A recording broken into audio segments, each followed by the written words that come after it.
Dalawa lang ang pwedeng kumontra dyan. Kaming dalawa lang ni Master Jiraiya.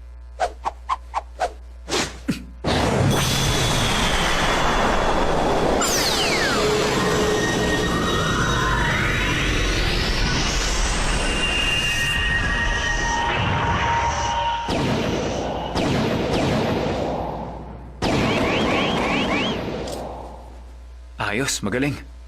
Sa wakas, nakuha ko na rin ang aklat ng pulang buwan. Ayos lang ba kayo?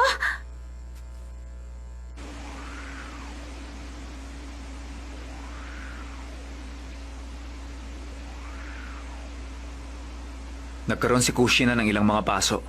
Pero, alam mo kung ano gusto kong sabihin, di ba? Iwan niyo ako mag-isa. Huh? Hindi niya kailangan gawin ang bagay na yun. Kaya itigil niyo na to. Bigla na lang siya tumalon kaya yun ang nangyari sa kanya. Kung tutuusin, kayang-kaya ko naman yun kung hindi lang siya nakailam eh. Hinding-hindi kanya pababayaan. Poprotektahan namin ang anak namin. Hindi yun lohika. Natural yun sa magulang. Yun ang pinakasaysay ng pagiging magulang. Bakit? Bakit kailangan niyo sabihin yan? Bakit? Meron ba akong sinasabing kakaiba? Hindi niyo kasi ako naiintindihan eh. Bakit? Huwag ka na uling gagawa ng ganong klaseng bagay. Bago tayo umalis, kinausap ko si Kushina. Pagkatapos natin sa misyong to, gusto kitang irekomenda sa pagiging Jonin. Menma!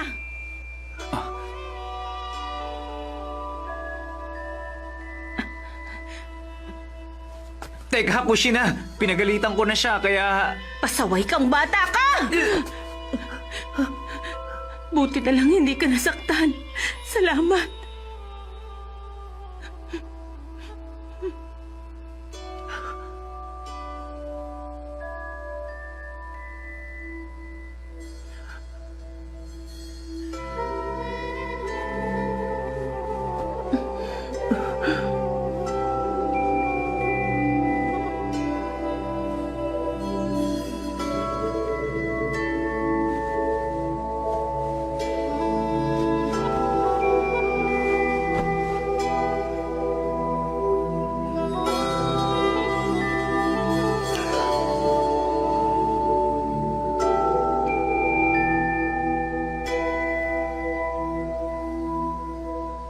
Talagang magkasundo ang pamilyang yan.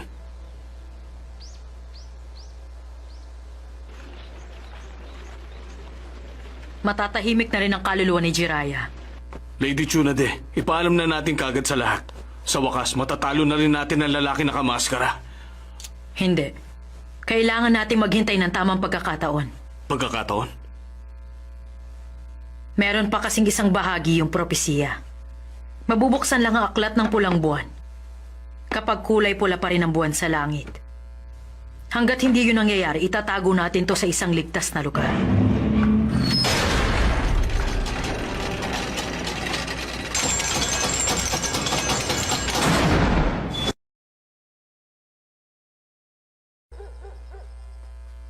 Sa wakas, nakuha na rin natin yung libro.